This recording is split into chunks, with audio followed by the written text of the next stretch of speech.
Hey guys, welcome back to Sip and Scream, the spookiest cocktail hour on YouTube, brought to you by Burton and Burton, not Tim. That's right, where we dive into the deepest corners of horror while sipping on some drinks. Tonight we're reviewing Talk to Me.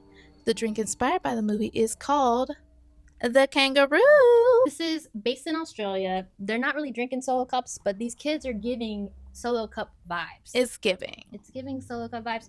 And so we kind of created our own hard seltzer and put it into these solo cups to give it that party feel. That basement party vibe. You can get the list of ingredients at the end of the video. Yeah. Cheers. Cheers. Pow. Wow. Oh, that's good. Pretty good. That's Pretty good. Okay, Whit. Set it up. Okay, so check it out. As I said, based in Australia, with a group of people whose frontal cortex hasn't fully formed yet. They are not 25. They are teenagers. So they think they're invincible. And they're messing around with this embalmed hand of a medium. They're able to communicate with the dead. I mean, and it's like luck of the draw as they are communing with the dead. And it's a party trick. Yeah. This hand is traveling around Australia, and probably it found its way there from somewhere else, I'm sure. Some crazy things happen amongst the protagonists and amongst the crew. Mm-hmm. So I think that's it in a nutshell. Did I miss anything? No, I think that's a great setup. So if that sounds like something you're into and you don't want no spoilers, go check it out, because we about to spill this seltzer. What were your initial thoughts? Okay, my initial thoughts were strong start. I love starting something with a party scene. Give me a cold open with a party scene, some bass. I was here for it. I was like, okay, what these kids about to get into? And very quickly, they got straight to the point. Brother was in the room. He was like, "You're not my brother," and stabbed himself in the head. I said, oh, well, damn. This is gonna be good. I didn't see that coming. We saw it in the theater. We were immersed, and I was like, I'm here for this. I don't think this is gonna be corny, just based on that cold open. Mm-hmm. So I was like, okay, I'm excited to see what comes next. Yeah, what about you? Yeah, I mean, I would have to agree. Like the opening was really strong, and just the lead actress, her look, I don't know what it is. Oh yeah. Portraying off the jump just kind of like tormented soul. Yes. Like she was a little off. Yeah. Like she's like picking at her nails at the beginning. Like something's up with her. And we don't know initially, but it pulled me right in. I'm like, I want to find out more about her. Why is she doing that? The relationships are pretty well established too off the jump, which I appreciate. Let's not draw it out. Yeah. It's very clearly known that she has issues. She doesn't have a lot of support. Yeah. She's close with this other family. She considers herself a part of that family and vice versa. She's very close to Riley and Jade. They have different relationships between both of them. And the fact that Riley can rely on her just as much as his sister, because he can't get a hold of his sister Jade. He calls Mia to come scoop him up. Yeah. And then that's also noted throughout the movie, just like that relationship and her showing up and her protecting and her vouching for Riley. It's set up very early on. So yeah, those are my, I guess, initial thoughts. Yeah. That's funny that you said that, because I loved like establishing why the kids were the way they are, because it's easy to fall into the trope of just angry, angsty, but they really had a really relatable backstory to the whole family, and I thought that was cool. Yeah, like you find out her mom passed away early on. Like you find out so many things, and you find out like the reason Jade's pulled away is because she's got a boyfriend, and like Mia had a connection to that boyfriend. Like they like dated first, and like it's high school drama, and it's just set up so well like at the start. Yeah, and Mia picking up Riley. And then jamming in the car on the way home. And then they hit that kangaroo. And that is something that really pulled me in. Because one, I'm like, oh, this is Australia? Yes. Because it's not a deer. They didn't hit a deer. It was a kangaroo. Right. And poor kangaroo. I agree. I actually think I wrote that down in my notes of like the kangaroo because it shows that like she cares. And then when they go home, we see the dynamic with the mom. The mom's joking about kids stinking. Don't She's a fun mom. have She's sex a with my cool- daughter. She's a cool mom. She's a cool mom. And she's like, I'm still gonna be sweet. I'm still gonna ask and give y'all opportunity to tell the truth. Yeah. She's like, so lock the door behind you. Because even Jade, when Riley's like, you gotta take me with you, and Jade's like, no, you're not coming. Jade was also super protective of Riley Right. in her own way. And so she's like, you're not coming. And he's like, well, I'm going to tell mom. And she's like, well, mom already knows that we're sneaking out. So, Right. and then he's like, well, I'm going to tell her about how you didn't pick me up when you're supposed to. And that's how he gets to come to the party in the first place. Which I will say, kudos to writing because it's just so seamlessly. Subtle. We love the family and we move on to the freaking creepy so naturally. Yeah. We're all of a sudden at that party. So that's what gets me into my oh hell no moment because it came up. Everything was so sweet. Then all of a sudden they at this damn party. My oh hell no was Mia getting possessed. The whole thing. Yeah. The entire thing.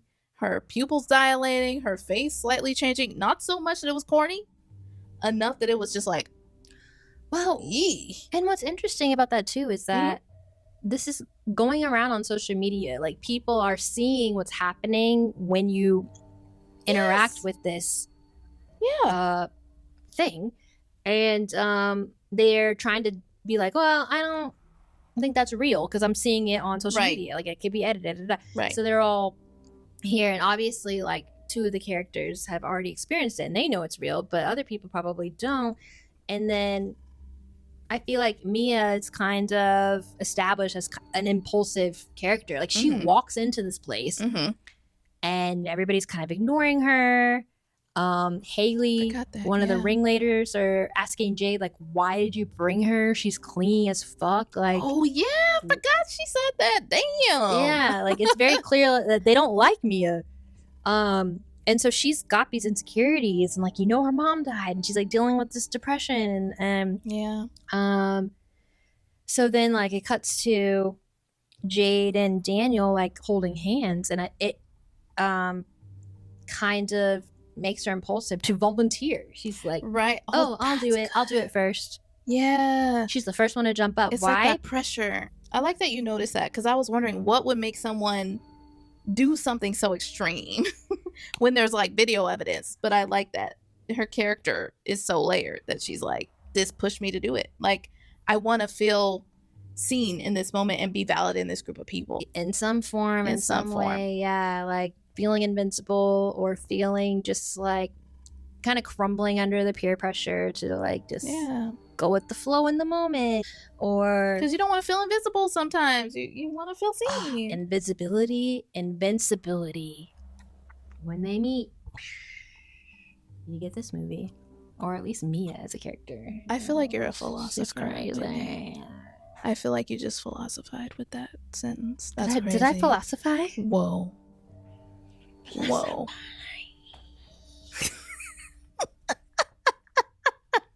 When Mia has volunteered herself to go first because she's feeling awkward and out of place and just frankly kind of just wants the attention on her, so she goes first, and we're seeing what she's seeing when she grabs the hand. They have a time limit Yeah. of how long before they take the hand away from you and blow the candle out. She goes over. To me, I was concerned that she went over. As she's possessed by the entity, she's looking right at Riley, like, Quite a bit. they like you. He's standing right behind you and telling him to run. Oh, yes. Come on. And just Mm-hmm, creepy. They go home.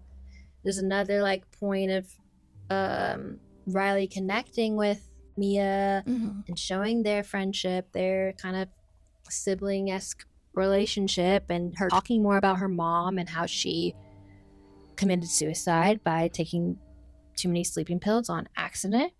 But I think that's the dopeness of how grounded this film is because we do see that Mia has lost her mom, and she's kind of like, I want to be in touch with the spiritual world because now I know somebody that's on that side. So then they schedule another party, and that's where my oh hell no moment comes in, because that montage where they are just vibing, like it almost seems fun. I'm like, is this what we've come to? It's such a good song, and it's like It's a vibe. I'm like, would I have done it if I was there? Maybe, because the vibes are right. But to me, that was the first sign of maybe not, because it's like, it shouldn't be this easy. Why are the spirits this accessible? Do they want to be this accessible? So that's what I was thinking. I was like, ooh, Jesus. But then it all turns to shit. I mean, when I'm speaking to the part when, because Daniel's the first to go at this party, right before the montage. Like, Daniel goes first, and a hell no to me would be the fact that the ghost got in his head enough to call out his girlfriend, look her dead in the eye, and say he hates it when you touch him. And then on top of that is seemingly like having a great, pleasureful, satisfying time, this devil inside of Daniel, and then gets knocked over in the chair and starts making out with a dog. All this is hell no to me. I think the party's over. Is the party over? I think it's over now. But no, they keep going. And that's why, for me, that connects to my oh hell no, because it's like, why is it so addictive? Why are we so here for this? Because they want access. I think that the spirits wanted access. They made it a rush. And I think that's what makes Riley want to join in, because he's seeing, yes, this is real, but it seems fun. And I think he also wants to overcome that he was scared the night before. Right. That he was, wanted to sleep in the bed with his sister. Like, he wants to, it's that same societal pressure. I want to do it too. Yeah. His sister, again, is saying no. She said no a lot now. Mia's like, just let him do it for a little bit. Right. Trying to be the cool sister, right? Right. Which links to all of it. They're close. Their family. She's trying to protect them. The entities clearly see this. Mm-hmm. The entities were probably watching the moment they walked in the door. Right, because they're present before we're like, talk to me. They're seeing all this. They're seeing Mia get kind of rejected. They're seeing Mia have a reaction to Jade and Daniel. They see or like are in her mind when they recognize her connection with Riley, and they see how they can really obtain another soul. Yeah. Like, I feel through Mia, who is depressed and impressionable. I feel like she's impressionable. Like, they latch on to insecurities. Right. And Which Stevie is why Wonder, which is why Haley and Kells, who are like running this like circus, they don't have this kind of influence. The entities probably know that they can't break into them because they are super confident. Yeah. They're confident. They're running the show. Yeah. They're just here for a good time. Everybody else is trying to find themselves. Any insecurity. And like Daniel clearly has some insecurities too, which is why they were able to manipulate him and get that access to like that information to share with everyone. Yeah. I feel like Jay would have been a goner if she would have done the hand. And I think she knew it. And honestly, to your point, that's what leads me to my jump scare, which is, so Riley wants to be a part of it. Things take a turn for the worst. I also thought it was wild. I did not see it coming that Riley was going to see her mom. When he starts speaking as Mia's mom, and Mia is thinking she's talking to her mother. Yeah. That's when she lets the time go. The time goes over once again. The rules go out the window. And so I think both Riley and Mia are now incredibly vulnerable because the time went over. And there was the strict rule about the time. And I did hate that Mia was vulnerable in that moment. Like we said, these kids are not perfect. She let the time go over because she wanted to connect with her mom. And at the expense of Riley. But then that's when, like we said, they prey on the insecurity, they prey on the vulnerability, and whatever other entity overtook him. And it literally all went to hell from there, which was my jump scare. I honestly, because it had been so fun, there was a montage and all that stuff. And then all of a sudden he is doing severe, he's banging his head on the table. Like, that is damage. I was like, oh, and now it's getting real. And I feel like I was screaming in the theater. I feel like I was in my seat because I'm like, oh my God, not Riley. Like, I felt like he was gonna die in that moment. I think that was the entity's motive, and like that's what their goal was to take Riley out in that moment. It was only when Jade came in and she put her hand on the edge of that dresser or whatever it was. No one else was fucking really intervening. Before he slammed his head for that final time, she had her hand there. And he probably would have been a goner if she didn't come in. Yeah. So. Yeah. Okay, so did you have a horror cringe? Obviously, the dog licking his mouth. Poor Daniel. Daniel had horror cringe all over this. Because also when she's sucking his feet. That's what I was gonna say. Oh, sorry. Yeah, go ahead. No, you're good. I'll piggyback off it. Yeah. That was a horror cringe. And it was a perfectly set up horror cringe because I really thought that ghost bitch was there. The entity was... and I think the entity jumped in her and did it. Yeah, I do. It was there. Because for her point of view, she was in the room totally separate from the entity. But one, I think the director and the art department did a great job with all of these kind of demons that we saw. They were not so overdone that they pulled me out of it. They were perfectly disgusting. And so when that lady crawls out the corner and then and puts that boy's toes in her mouth, I audibly screamed. I think I was trying to keep it civil in the theater and not be like, dear God. So that was my horror cringe. And then for her to wake up and it's her, for Mia to wake up and it's and not to kink shame anybody if they like feet and toes. Yeah, no, not at all. But I feel like it's you putting feet in your mouth and not the ghost. Right. Did anything throw you off? Honestly, I will say this: nothing threw me off. For me personally, as far as nothing took me out of the movie. Yeah. The only one thing that I will say took me out a little bit is that Mia had this narrative in her head this whole time, a year, of her mom passing and thinking that it was an accident. That she took sleeping pills and passed away on accident. Only for her dad to tell her that there was a note. Yeah. And that she actually did it on purpose. Which changed everything. Yeah. Because at one point the entity speaks to her and says, Mia, I would have never left you on purpose. I love you. I would have never left. Right. So in that moment, if she had the knowledge she should have had, she would have known that wasn't her mom. Right. But she didn't have that knowledge. Her dad didn't give it to her until after a year later that there was a suicide note. Her mom didn't just die accidentally and did want to leave the family.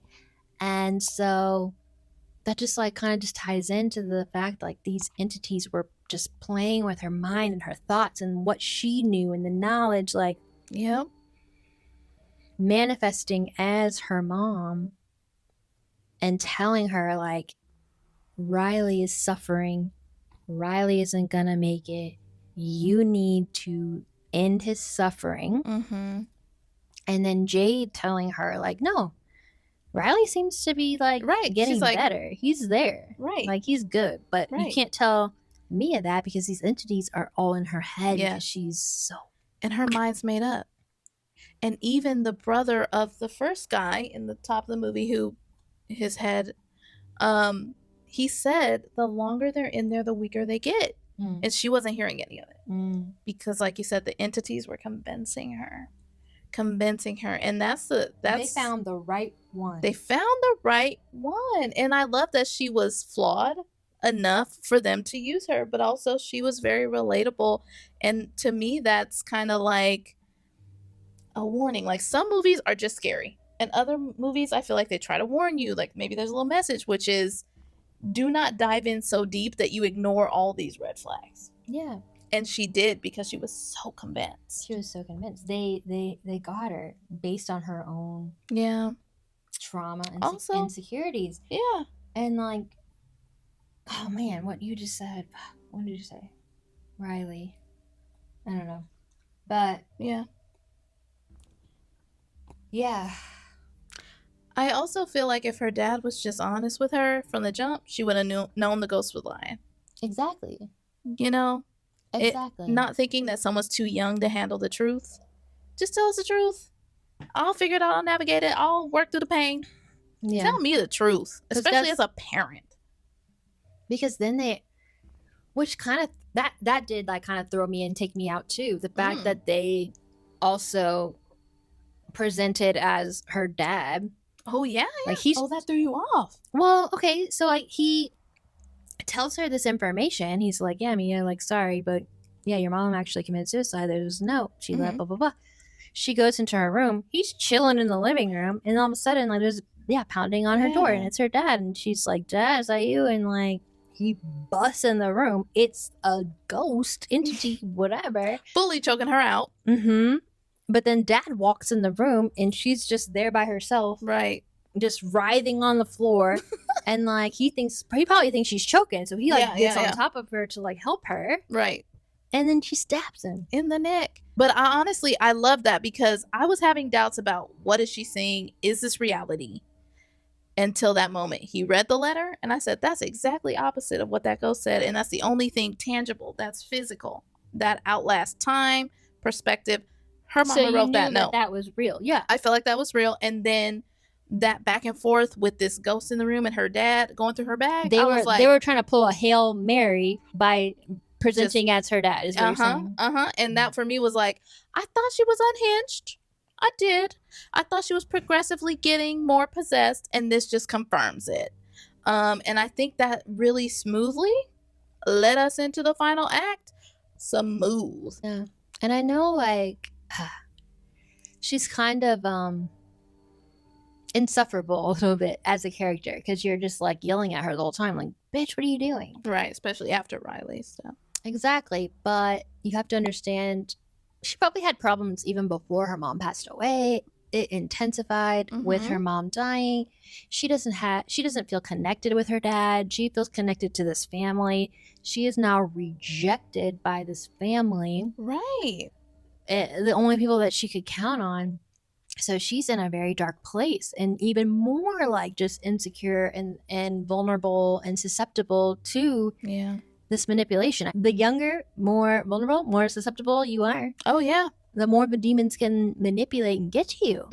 And the more information you give them, the more power they have to use it against you. Like, okay, she goes to the hospital. And the mom is forgiving too, which like gives her some solace. Yeah, like, which I loved. I loved too, because you could see like their family prior, like in their closeness. Yeah, and she's like, no, he didn't have any drugs in his system. It wasn't your fault. You know, like she doesn't know, but it was still her fault. But she forgave her and leaves her alone with Riley. Yeah. So, did you like how the movie wrapped up? Or what are your thoughts on? I did the ending and in the lead up, the build up to the ending. I did. I like how the movie wrapped up, and I liked the build up. The demons are showing her the most decrepit things. Also, at the same time, simultaneously, that she wants to kill. Right, this old nasty man in the wheelchair. It's like repulsed.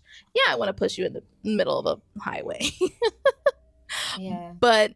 Yeah, I feel like that was kind of a natural possession of like things kept getting more and more decrepit to the point where she's like, I have to put it out of its misery. Everything looks because dead. At the same time, even though it's getting worse and worse and worse, she's still thinking she's being She's told been to that do these savior. things by Yeah. her mother. By her mother.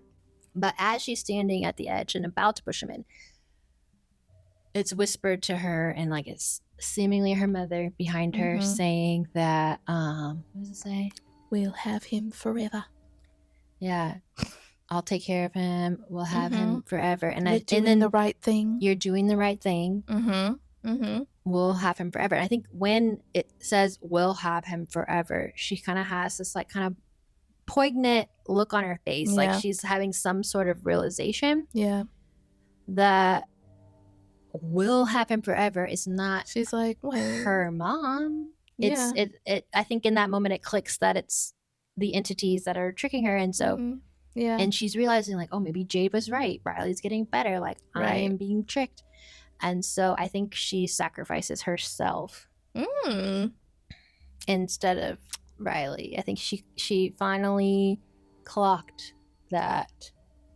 I think that's a cool They wanted Riley, observation. but she took his place. Damn. Because I'm not going to lie to you. I didn't catch it. So that's really cool filmmaking for it's that Easter egg for those of us who will go back and watch it a few times. I'm like, it's A24. It's A24. That's an A24, baby. Okay, that's high quality. And so when she's laying on the floor and she's like that, I honestly thought, oh, if the sister pushed her to protect her brother, very plausible. Yeah, I thought she would have been way more mangled. But that's when we start seeing her point of view.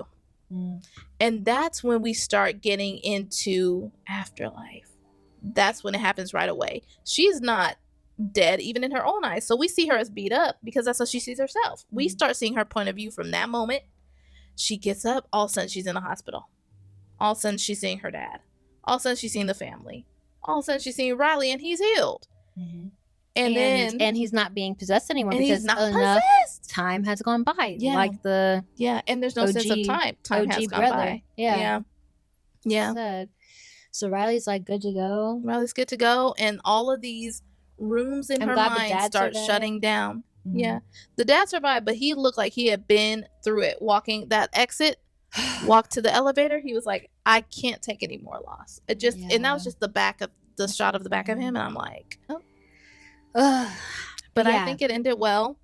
I agree. Which is the final shot that I loved so much that I didn't see coming, which is the twist. The rooms are closing in around her, and that honestly notes to a lot of NDEs, near-death experiences that people post about of going into darkness or light. She went into darkness, and the only flicker of light which you go to as a human, you don't know where you're at, you don't know that you've died, you just wake up somewhere, right? Is that candlelight.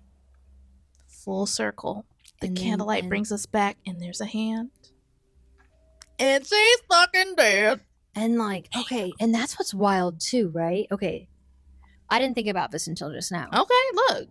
Because if that person who doesn't speak her language, doesn't speak English, if he lets her in and she starts saying like, oh my God, listen, like, I just died. Right. I need to talk to my dad. She's like, someone, can you guys get help? Because no entity has done that.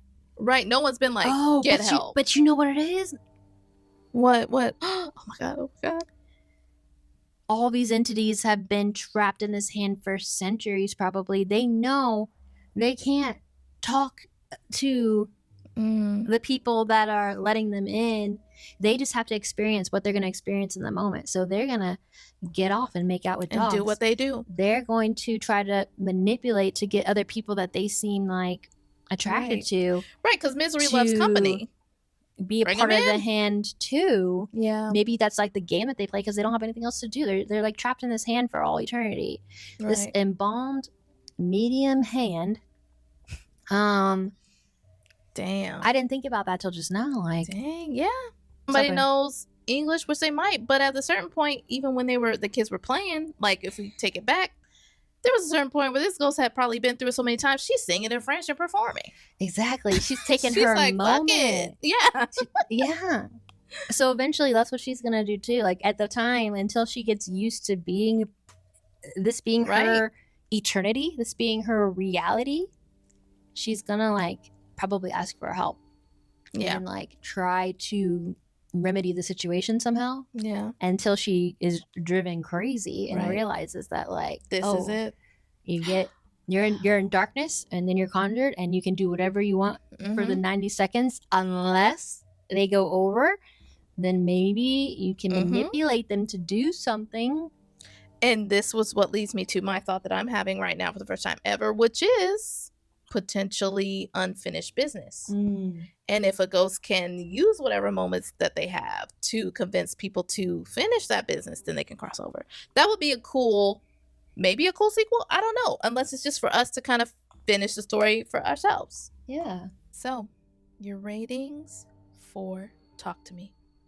3, 2, 1, 9.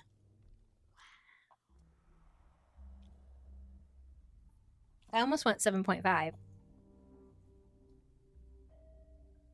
I don't know why I'm so surprised. I don't know why I'm being so harsh because clearly I really loved I loved the movie. You talked more than I did. I loved it. I thought it was original. I thought the horror was horroring. Yes. I'm so surprised. I don't know. You know what it is? You know what gets me is... You know what really grinds my gears? You know what grinds my gears? It was just... Oh, man. Ooh, I'm curious. I should have... Honestly, like, it should have been an 8. It should have been an 8. But I think that even though there was great character dynamic, there was great storytelling in the subtlety of everything, it was still like a little too tropey for me. It was just like, really? I guess I just am so judgmental of, and I started this whole segment out with, yeah, here we go, like more teens with their frontal lobes not fully connected and they're susceptible to peer pressure and they think they're invincible, but then there's some that are invisible and and I just think that like that is so across the board that setup already like doesn't take me out, but I dock it a little bit because I want to see more horror with like people our age, like people with fully grown brains, and in different scenarios that aren't just like within the Catholic Church or or you know, I don't know, within like the confines of high school or college. I think it's always like I feel like horror like tends to really zone in and focus on like teenagers and children. Yeah. And not to say that kids aren't scary because they are terrifying. But that's not our experience. I want it to be more relatable to me. Yeah. Right? Like I can kind of see like, okay, Mia is a little depressed teenager and like I can relate to her when I was that young, but like I want to see, you know, somebody going through my struggles and that would be original to me, right? And so this is a little tropey in that regard, but it is still really good and original, and I love that it's in Australia, and I love the kangaroo. So okay, I gave it a 7 and then I said it should have been an 8, so I'm gonna put it at 7.5. Okay. I mean, go ahead. I feel like for the same reason that you gave it a 7 is why I gave it a 9. The second I saw kids, I was like, here we go again with the angsty teen just rebelling and for no true deep underlying cause.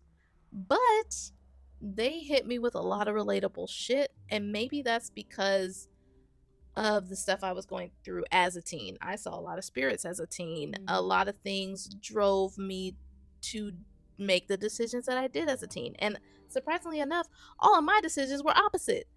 I was terrified. You shut it down. Yeah, I shut it down. Versus these kids kind of leaned in and embraced it. I mean, to their detriment. Can I ask you, can you imagine a world where you were seeing things as a teenager, but if you were peer pressured into Mm-hmm. just exploring more in that realm, do you think as a teenager your mindset then you might have been convinced, I or would have. because you didn't have peer pressure and you felt so uncomfortable that you would have shut it down? Because I think Mia, Oh, if no. she didn't have the peer pressure, she probably would have shut it down. I would have dived in, because there's an element for me where I did have peer pressure, but it, like you said, it is a trope. Now that I'm talking about it, I was in the church, and so my expression was all through God and faith, versus in a basement drinking Right. with phones out. And I think that's why I thought it was going cool. to high school the next day, Right, Like, just the being whole normal scene of them after just- you spent the weekend possessed. Like, that was not my experience. So I think that's why I liked it, because I felt like they did give these characters depth. The parents, for me, that was very important, that the parents. Sorry, I'm okay. The parents, for me, that was important, that the parents had validity. I do not like watching movies like this where the parents are idiots. They're so disconnected. They've never been a teen and they don't know why their kids are acting out. No, the parents in this, the husband lost a wife. The mom knew what her kids were up to. Dad was And so, grieving yes. and trying to protect Mia. And protection. They were all trying to protect their kids. And I feel like the kids also understood that. And so for me, I was like, when you're up against this wall of that you could potentially fall into the trap of just annoyance, it was very cohesive, but also not overly sickeningly positive. So I was like, wow, you did that well. Also, just the writing through and through. Act 1 went to Act 2, went to Act 3. We didn't fall asleep easily. Yeah. I did not. Yeah. But so I think a 7.5 means you liked it. I absolutely no denying that I liked it. I liked it. Yeah. I am critical, but I did enjoy the film. Yeah.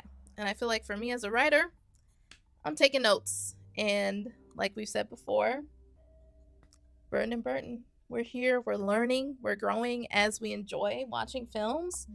And so this is something I learned from. Yeah. And again, we appreciate you guys taking this journey with us. Share, like, subscribe. Give us suggestions of what you want to see us review. Yeah, make the cocktails. Comment your thoughts. We'll respond. We'd love to hear what you think. If you agree, if you disagree, love to learn. Exactly. So, Burton. We out.